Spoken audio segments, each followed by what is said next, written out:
dog! I have no clue what you're talking about. Settle it!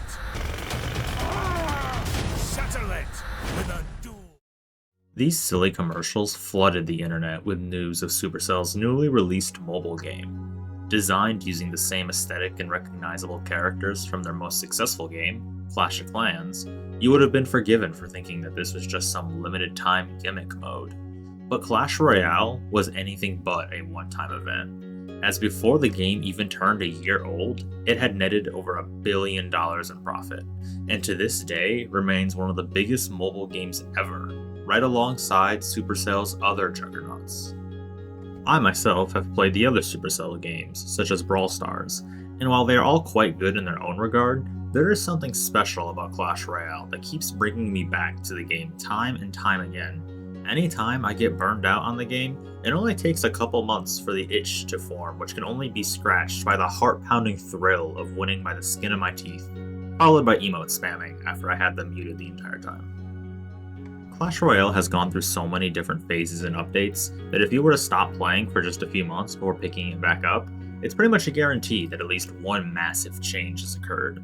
Old heads will recall the early days when it cost gold just to enter a match, or when the only reliable way to grind for cards was clan donations, or just how hype it was to get a legendary card when they actually felt as rare as their name. Rather than go through the extensive history of updates this game has seen, I thought it better instead to just show some comparisons between the game's launch and the present, as well as go over some of the most notable introductions in case you may have missed a critical element in the timeline. The game soft launched in select countries with 42 cards, 14 of each of the rarities common, rare, and epic. As of the present, there are now 120 cards, some of which are legendary rarity, which was introduced very quickly after the game officially launched, and a select fewer champion rarity, which was launched in 2021. There were only 7 arenas at launch, now there are 24 and counting. The max level for a card used to depend on its rarity, with commons needing the most levels to reach the highest, whereas legendaries only went to level 5. Now, the maximum for all cards is 15, the difference being that rarities start at various spots, from commons starting at 1 to champions starting at 11. Alongside the traditional 6 taunts, there were originally 4 emotes. Now there are over 400, with many of them exclusive and no longer obtainable. Though to some players, there has only ever been one emote. Before Clan Wars, the biggest clan event was just a simple crown grind, similar to the daily reward of the crown chest. Then came the first iteration of Clan Wars, which was the coolest version that involved battling to have access to certain cards that inspired creativity and deck building prowess. Clan Wars 2.0 overhauled the entire thing into what we have today, 5 clans pitted against each other over the course of a season. The boat battles are neat, until you know how to break them. Along the way came several new avenues to progress, many of which have come and gone. I mentioned the crown chest, which got axed in favor of daily quests, who also got axed in the form of streamlined rewards for just winning daily. One of the most prominent game changers for progression was the introduction of wild cards, alongside other magic items, which finally provided a means to better focus on leveling specific cards outside of the clan donation system. There have also been a lot of interesting chests that have been released. The Season Shop was another cool addition that allowed players to utilize the points they earned in challenges and daily rewards to buy stuff tailored toward. In June 2023, the arguably most game-changing addition came in the form of card evolutions, where in place of adding new cards, instead existing cards would get superpowered after playing enough of them in a match. While still very controversial to this day, I personally believe evolutions are a great way to make off-meta choices more viable. And if evolutions focus on these sort of cards, like Royal Recruits, and don't give already overplayed cards even crazier powers, then everyone should be happy. It probably became apparent that I have purposely avoided talking about anything in the game that has to do with microtransactions. I did that because I want to focus on what makes this game great, but that's only going to work if I can get this albatross off from around the game's neck. You heard my mention that this game managed to rake in over $1 billion before it turned even a year old. That number presently is over $4 billion. For a free-to-play game, that's a lot of microtransactions. I'm going to make a proclamation that I'm sure won't just be disagreed with, but actively hated. Here it goes. Clash Royale is not a pay-to-win game. Sure, the store page is slathered in various ways to spend money for basically every possible aspect of the game, cosmetic and progression alike, and some of that is even put on the main menu, annoyingly enough. But outside of simply paying to have access to new features or more powerful cards, a player does not need to engage in any microtransactions in order to play and enjoy the game. A game to be classified as pay to win can fall onto a spectrum. There are relatively few games that are straight up pay enough money to never lose, as most games that are called pay to win are really either pay to be competitive or pay to progress. While pay to win and pay to be competitive sound like the same thing, there are some games where a lot of players won't ever feel the need to spend money, as they only ever play casually, and won't reach a high enough level where they will feel the effects of being a free-to-play player. Hearthstone is a good example of this, as it is possible to gather plenty of new cards whenever an expansion is released to continue to be free-to-play. However, if you want to play the meta decks that utilize a lot of the newest cards, you're probably going to have to spend some money on card packs. Therefore, the game isn't necessarily pay to win until you start pushing the higher ranks, in which case you will probably be required to spend some money to continue to be competitive. While this might sound similar to how Clash Royale works, it isn't exactly the case. Yes, new cards get released all the time alongside new evolutions, but there is a sharp contrast between releasing an entire set of power creeping cards in Hearthstone versus one or two in Clash, when there's a 50% chance the new card/evolution isn't even going to be good. And even if it is good, it would have to be absolutely game-breaking to make the decks you currently run unable to win against it. What I will concede is that Clash Royale is a pay-to-progress game, which is essentially true for all Supercell games. What I mean when I say that is that there exists enough methods of progression in the game that while you can pay to get new cards and evolutions, as well as resources to make your cards stronger, it only serves to speed up a process which can be done without spending a cent. And though that sounds like pay to win, but in corporate speak, there is a distinct difference. Clash is one of the many games where if you have progressed farther than the person you are going up against, you have an advantage. Progression in this case can mean card levels or evolution unlocks, as well as your king level. This is no different than games like Call of Duty, with weapon attachments and perk unlocks, or World of Warcraft's progression through leveling and raids, all of which can be bypassed by purchases, but still earned the regular way by just simply playing. As a disclaimer, I have spent exactly $25 in this game. In 2017, I spent $5 to get a legendary chest, because my first 3 legendaries were all Ice Wizard, and I wanted something cooler. More recently, I was gifted 2 different battle passes, one that gave me the Bats evolution, and the one that gave me the Valkyrie Evo. Other than that, I'm doing quite well for myself, though I have been playing on and off for 8 years now. And that's really where the contention for this game being considered pay to win starts to set in, because I've played this game for an ungodly amount of hours, and I still don't have half of all the evolutions or even my main deck fully maxed out at level 15. Anyone who wants to start playing the game now, it's their work cut out for them. That being said, the game has come a long way in providing new means to progress. I already mentioned stuff like the magic items, which allow you to hone in on upgrades that interest you most. Next to that, the game developers constantly throw out free content, such as the 4 free evolutions they're currently offering, or pretty much always giving out the new card whenever it is released. Not to mention, there's plenty more to earn by just playing the game or doing well in limited time challenges. They also course correct whenever a game mechanic is too far favored for players who have played the game for a long time, such as changing the second evolution slot from being locked behind King level 15 to 11. Which, side note, I literally called out after coming back to the game, after a long hiatus, which was literally changed the next day. I'm not trying to defend the developers, because I'm not a secret Supercell employee. I'm trying to be fair and objective, because you will see a lot of people complaining on social media that the game is pay to win, but there's also a silent majority of players who will never voice their opinion, so deciding whether the game is actually pay to win or not, based on the vocal minority, is not ever going to be accurate. To summarize, Clash Royale is not pay to win. It is pay to progress faster. Yes, if you are a low-level player, and you come up against someone who has just used their mom's credit card to buy a whole bunch of stuff, you will be at a disadvantage if their cards are at a much higher level than yours. But that can still be true with someone who hasn't spent a cent, and unless they have something exclusive like an emote, It can be impossible to tell the difference between someone who's just played the game a lot and haven't ranked up enough, or someone who just spent a lot of money. And even if the opponent does have significantly stronger cards than you, it is still possible to win despite the odds, because in this game, skill can always triumph. Alternatively, you can take a break from the modes where your card levels matter and play something like casual 1v1, or the limited time events where your cards are all set to level 11, which allows you to get your rewards and not risk losing trophies until you're better prepared.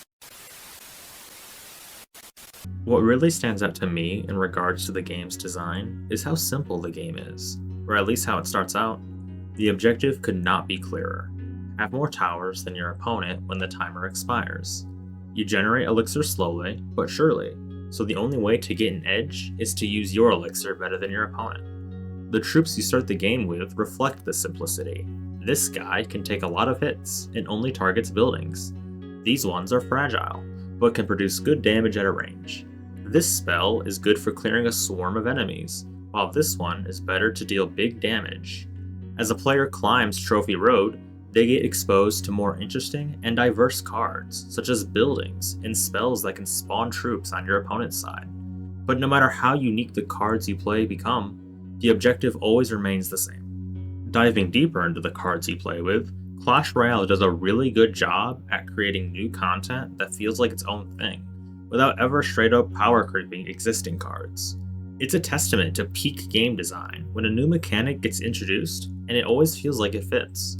The Bandit's Dash, Royal Ghost's Invisibility, Electro Wizard's Spawn Effect, Fisherman's Hook, and Rune Giant's buffs are all examples where a new card brought a never before seen effect that fits so well into the game it was like a glove.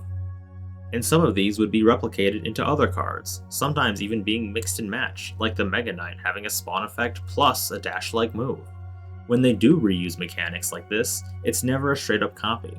Sometimes it's just a balancing choice, like giving the Ice Wizard his own spawn attack. Speaking of, the balancing in this game is very well done. Anyone who is genuinely interested in the art of keeping a game like this fair knows that achieving perfect game balance is a myth, because part of what makes things meta is player perception and what the majority of players are actively using at any given time. Clash has an interesting case where there are quite a few cards that aren't actually that good, but lower skilled players struggle against them, so they become meta-defining at low ranks, but hot garbage in high levels of play. Then there are cards that have an extremely low use rate, but the players who do use them are quite good, and therefore make the card appear to be overperforming, which is why analyzing win rates of cards doesn't equate to good game balance. In spite of all of that, Supercell constantly has their finger on the pulse, and is very good about adjusting cards that are either doing too well or not seeing enough usage for their liking. In a game like Clash, sometimes it isn't about making sure every card is fair anyway, but ensuring that cards never become frustrating to play against. Because a card being slightly too good is excusable, but a card that makes you groan when you see it is how players leave the game. Let's talk about actually playing the game. I mentioned already that the objective of a standard match is pretty straightforward, just have more towers when the time expires. Playing in this match is also quite straightforward, as all you can do is play your cards in the spot that you think is best. That's it. You can't choose what your cards do once they're deployed, everything is automatic. What they target, where they go, it's all systematic based on whatever is closest and what the card is meant to prioritize. Technically, you can change the behavior of your champion cards by using their ability, but that's reserved for higher levels of play and also is limited to one champion per deck, one champion out at a time. I keep emphasizing how not complex this all is, because there are so many layers of skill that emerge despite the simpleness. Even before you start a match, you have to construct your deck, which, unless you just copy and paste whatever Royale API says is trending, actually takes quite a lot of consideration.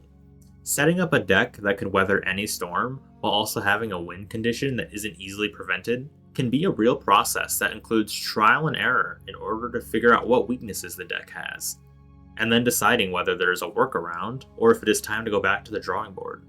I don't think there's anything wrong with copying the best decks, but some of the most fun can be making your own for either standard or any special mode.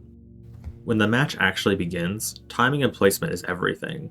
Even choosing to be the first one to play a card has its pros and cons, which is why sometimes players will enter a staring contest, because some people firmly believe making the first move can be disastrous. Keeping track of your opponent's elixir count, as well as what cards they have in rotation, are all ways this incredibly basic game can turn into a mindstorm. It allows for some awesome moments where you can outmaneuver the enemy at just the right time in order to secure your victory. It can also pave the way for comebacks, where you may have only lost a tower because your opponent caught you off guard, but for the rest of the match you remain one step ahead until you finally turn the tides. Placement of troops is especially important, as watching anyone pilot a 2.6 Hog Cycle deck can show you that knowing the precise moment cards need to be played in order to perfectly counter certain troops is critical. Even just knowing how to make troops like the Firecracker activate your King Tower is crucial to be good. The outcome of any match will ultimately be decided by the dozens of choices each player made, and the culmination of how they all turned out. Letting some tower damage go by for an elixir advantage, or saving a spell for a specific unit, or knowing how much you should commit to a push. And then there are some much more elaborate decisions that are risky, but they can pay off single-handedly and win the game. Predicting a counter by preemptively playing a spell, throwing a trick Goblin Barrel so the opponent whiffs their counter, or in certain cases, not even bothering with defense and racing your opponent to destroy their King Tower before they can yours. Taking a step back from the raw gameplay comes the various modes that exist in the game. Most of them end up being temporary, but I think that's a good thing, as it means the player base can never get too fractured, and limited time events are a lot more interesting when they come and go. My personal favorite has always been the draft mode, whether that's the regular one, the triple draft, or the mega draft, as instead of just letting people mindlessly choose their deck from the most popular lists, it puts deck building at the forefront of the game as you carefully decide between cards that will best fit a winning set, while also ensuring you can beat whatever you gave to the other player. Of course, sometimes the draft is incredibly unbalanced, especially when the game uses buckets that believe the minor is a good enough win condition on its own. There are plenty of other modes that are super interesting, and to me the best ones are when the entire formula is thrown on its head. Touchdown is incredibly fun, though I prefer it to be a draft mode since it's a pretty obvious best way to play it. 2v2 is always a blast when you're playing with a friend, and mirror mode is the greatest test of skill where everything else is equal. Recently, Clash added merge tactics, which is just their take on an auto battler, which is way more fun than it has any right to be. Since Clash Royale currently seems like it'll live forever, and I've done a lot of glazing already, I wanted to take a moment to mention some things I think the game needs moving forward, as well as some stuff I personally would like to see. Starting with the necessities, I do think Clan Wars needs another looking at.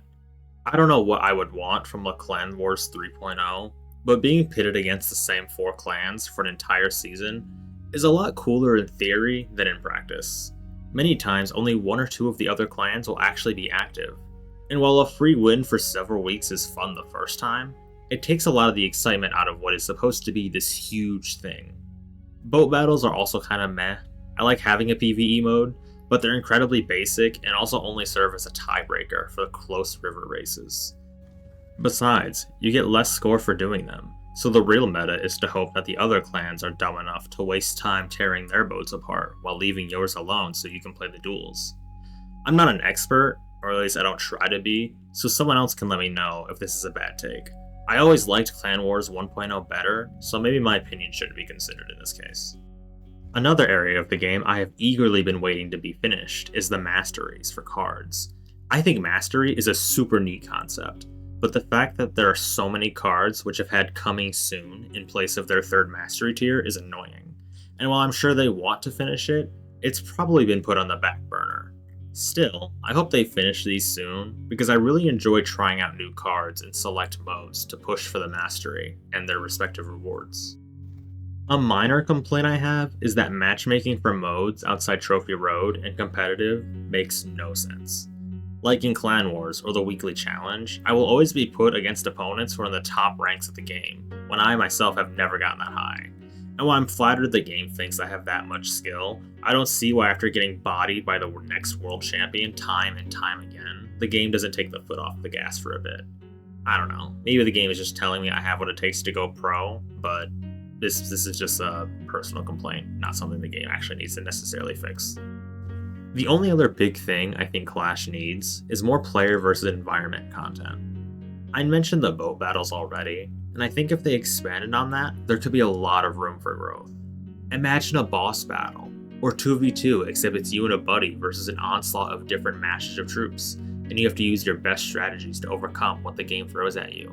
You could even make it a roguelike game mode similar to something like Slay the Spire, where you get more upgrades to your cards or even evolutions to face tougher foes.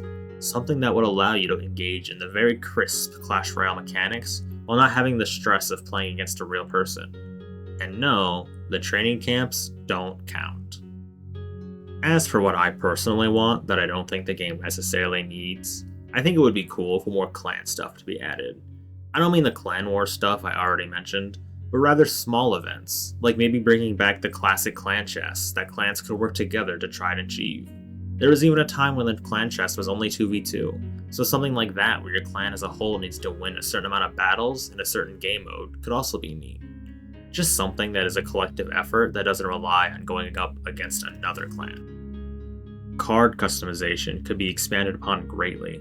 Right now we have the star points, and while that's fine on its own, I bet there could be some really cool reskins for fan favorite cards, as already proven by the evolutions. It could also be monetized too, so Supercell can continue to make money off them. As long as the reskins don't change the core look of the card, since they should always be easily distinguishable.